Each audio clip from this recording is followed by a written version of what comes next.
Bismillahirrahmanirrahim. Assalamualaikum warahmatullahi wabarakatuh.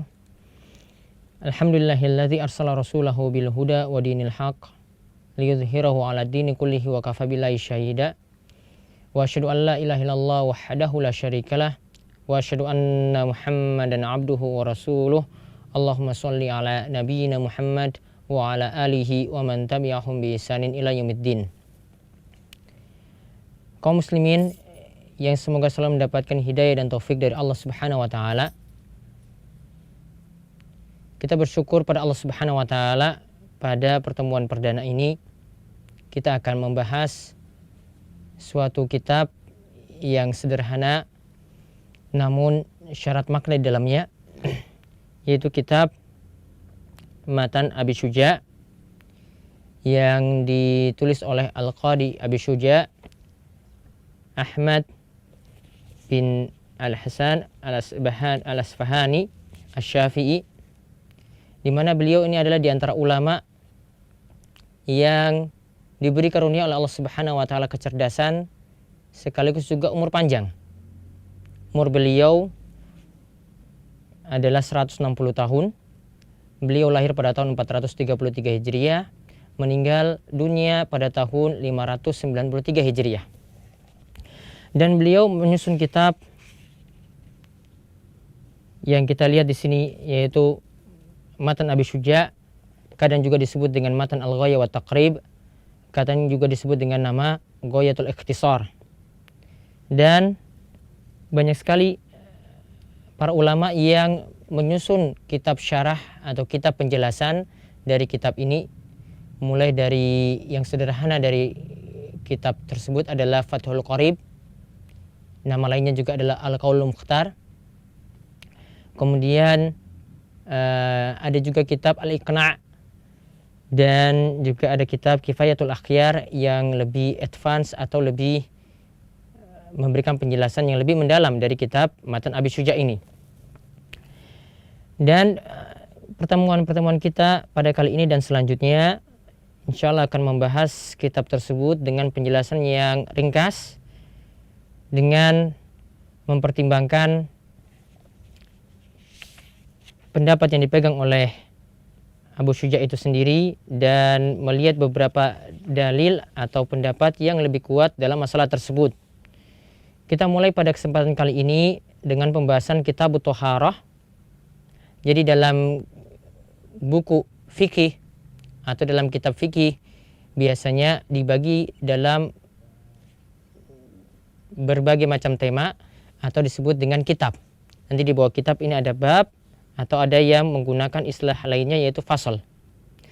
Kita lihat beliau memulai dengan pembahasan kitab Thaharah atau kitab bersuci, dikarenakan Thaharah itu merupakan syarat dari ibadah sholat, dan sholat adalah bagian dari rukun Islam, bagian dari rukun Islam yang utama.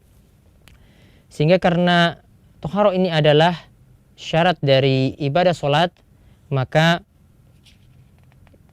dalam berbagai macam kitab fikih biasa didahului dengan pembahasan ini. Abu Syuja menyebutkan terlebih dahulu dengan pembahasan air. Beliau membagi air manakah yang boleh digunakan dengan beliau mengatakan al-miyahu allati yajuzu tathiru biha sab'un miyahin. Yaitu air yang boleh digunakan untuk bersuci itu ada 7 macam air. Yang pertama ma'us sama'i, yaitu air dari langit, yaitu air hujan yang turun dari langit. Kemudian yang kedua wa ma'ul bahri, air laut. Kemudian yang ketiga wa ma'un nahri, yaitu air sungai. Kemudian yang keempat wa ma'ul bi'ri, yaitu air sumur.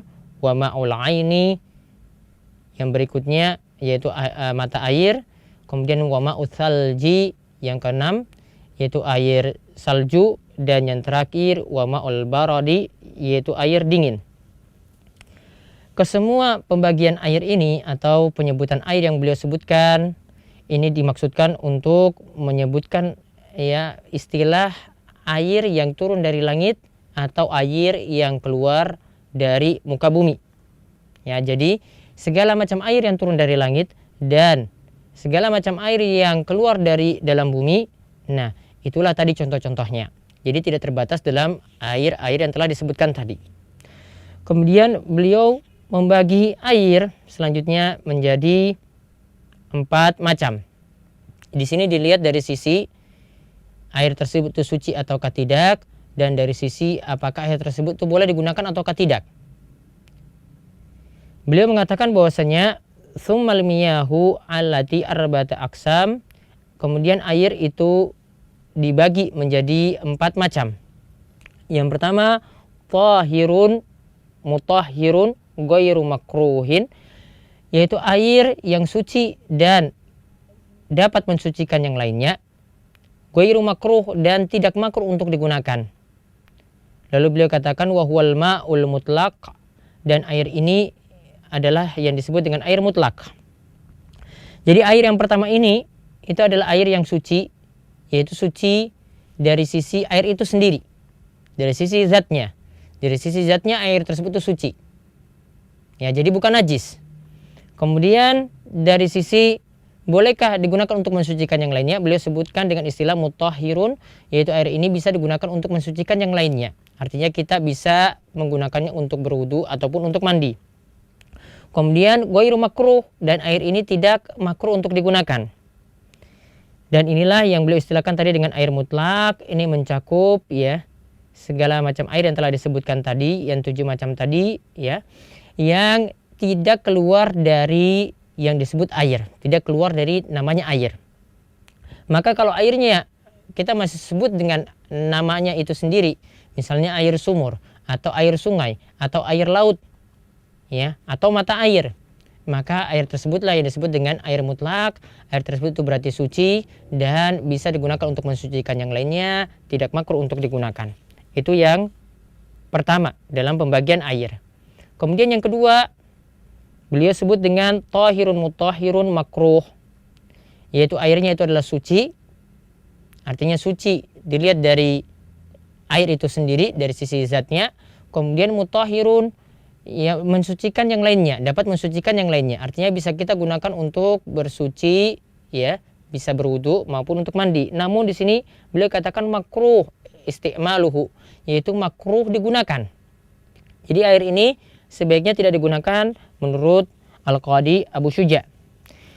Di sini dijelaskan oleh sebagian ulama bahwasanya dimaksudkan di sini makruh untuk digunakan di sini adalah kalau digunakan untuk badan.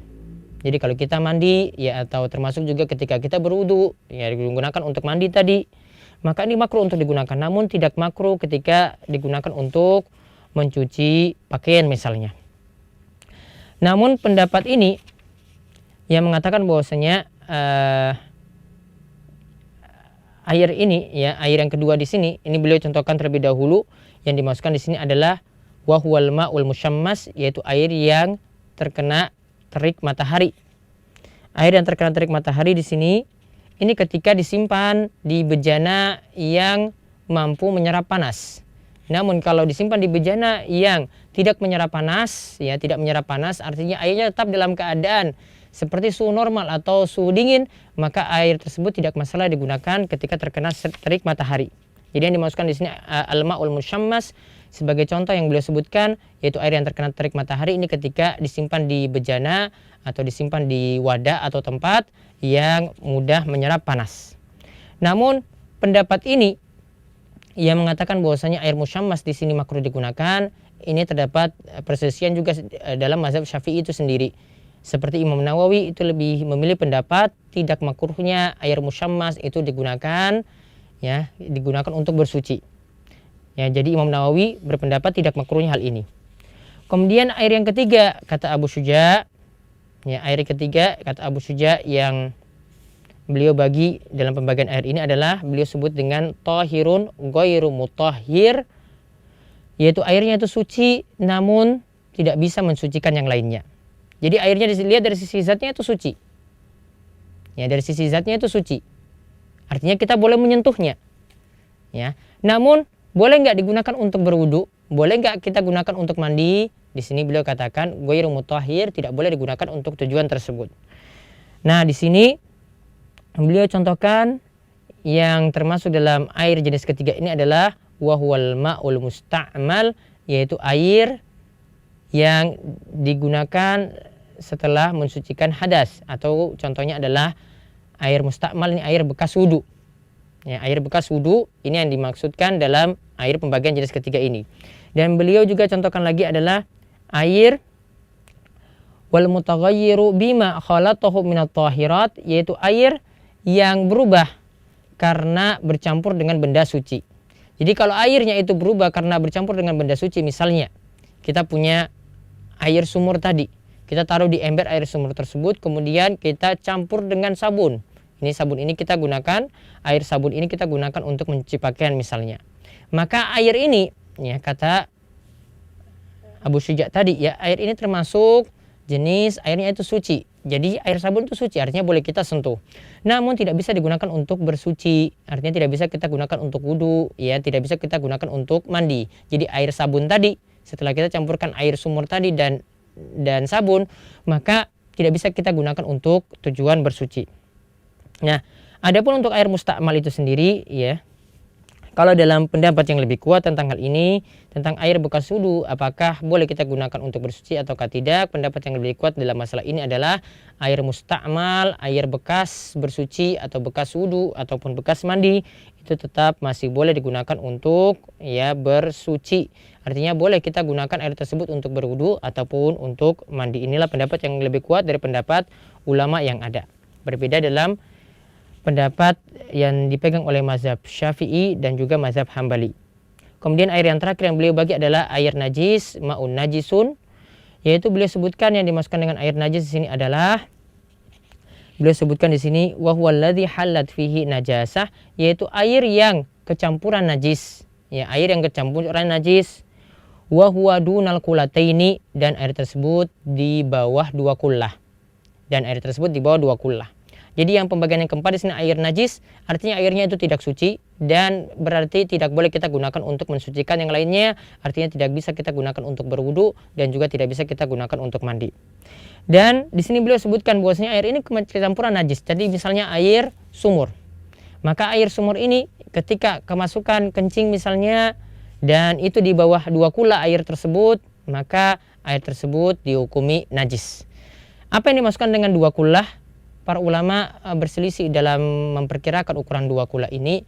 Gampangannya adalah kita perkirakan misalnya ukuran suatu bak itu dengan volume 1 meter kali 1 meter dikalikan 0,2 meter, ya artinya ya kisaran 0,2 meter kubik, ya 0,2 meter kubik, atau kalau kita taksir menjadi 200 liter.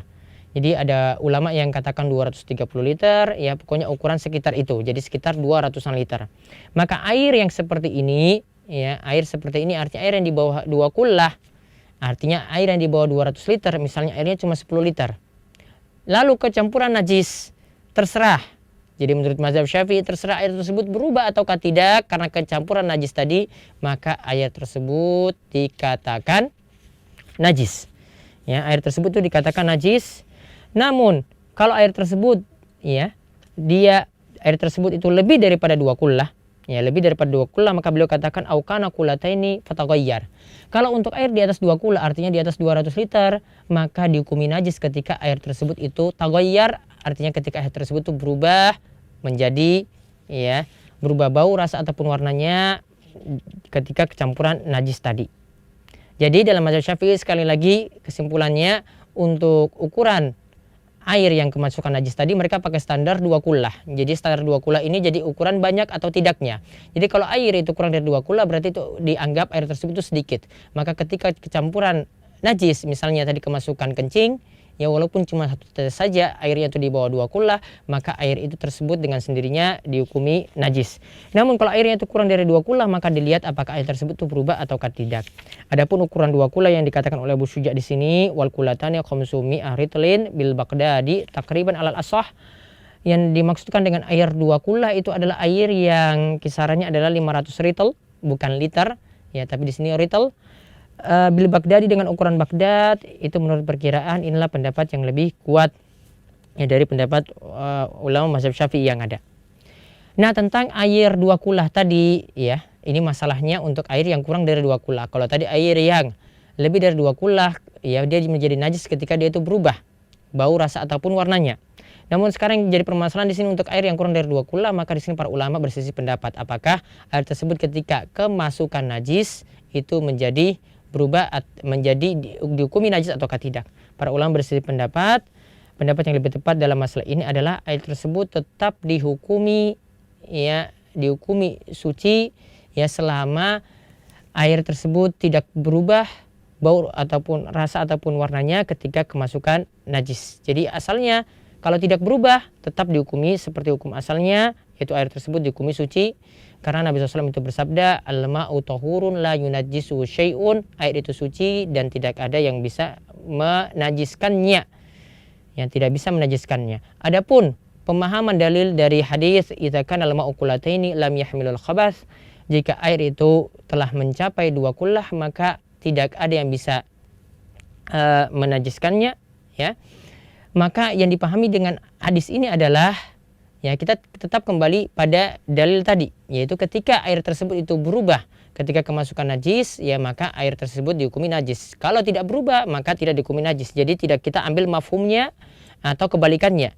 Jadi kalau air dikatakan tadi ketika air telah mencapai 2 kullah maka tidak terpengaruh dengan najis, maka kalau kurang dari 2 kullah ya tidak kita pahami berarti kalau kurang dari 2 kullah maka air tersebut ya dihukumi najis ketika kecampuran najis. Ya tidak kita pahami demikian. Inilah pendapat yang lebih tepat dari mengkompromikan dalil-dalil yang ada. Jadi kesimpulannya ringkasnya beliau membagi air menjadi 4. Inilah keumuman pembagian air yang ada dalam ulama mazhab. Mereka membagi air menjadi air yang suci dan mensucikan, tidak makruh untuk digunakan. Kemudian air yang kedua adalah air yang suci ya dan mensucikan namun makruh untuk digunakan. Contohnya tadi adalah air yang terkena terik matahari. Kemudian air yang ketiga adalah air yang suci namun tidak mampu mensucikan yang lainnya, tidak bisa untuk mensucikan yang lainnya. Itu tadi contohkan adalah air mustakmal atau air bekas bersuci atau bekas wudu contohnya. Dan beliau contohkan lagi adalah air yang kecampuran benda suci seperti tadi air sabun yang kita contohkan. Kemudian yang keempat adalah air najis. Namun ya para ulama yang lainnya membagi air cuma 2 macam saja, seperti pembagian yang dipilih oleh Syekhul Islam Ibnu Taimiyah. Beliau membagi air cuma 2 macam, yaitu air tahur dan air najis, yaitu air yang suci dan bisa mensucikan, dan yang kedua adalah air najis. Ini pembagian yang cukup sederhana dari Syekhul Islam Ibnu Taimiyah. Ya beliau membagi air menjadi 2 macam seperti ini. Artinya kalau airnya itu masih suci dan bisa mensucikan yang lainnya maka masuk dalam air jenis pertama dan ini bisa kita gunakan untuk berwudu. Sedangkan kalau airnya itu kemasukan najis, tercampur najis, ya maka ketika air tersebut itu dominan najisnya dan dihukumi najis maka tidak bisa lagi digunakan untuk bersuci. Nah, pembagian seperti ini ya, pembagian menjadi 2 seperti ini yang dipilih oleh Syekhul Islam Ibnu Taimiyah. Maka kalau yang disebutkan oleh Abu Syuja tadi ada air yang kesampuran benda suci, ya. Kalau airnya kesampuran benda suci dan sudah keluar dari nama air mutlak maka tidak lagi disebut dengan ya air yang dinamakan dengan air mutlak. Jadi dia sudah keluar dari namanya air itu sendiri, ya. Sehingga tidak bisa digunakan untuk bersuci dan tidak masuk dalam air jenis pertama yang disebutkan oleh Syekhul Islam Ibnu Taimiyah. Jadi kesimpulannya kita bisa memilih yang pembagian yang 4 tadi dari Abu Syuja atau yang pembagian yang 2 macam tadi dari Ibnu Taimiyah. Intinya di sini adalah kapan air tersebut itu boleh digunakan ataukah tidak ketika kita itu bersuci. Mudah-mudahan pembahasan ringkas ini bermanfaat bagi para kaum muslimin sekalian, dan nanti pada kesempatan berikutnya kita akan melanjutkan lagi dengan fasal lainnya yang disebutkan oleh Abu Syuja. Wabillahi taufiq wal hidayah. Wassalamualaikum warahmatullahi wabarakatuh.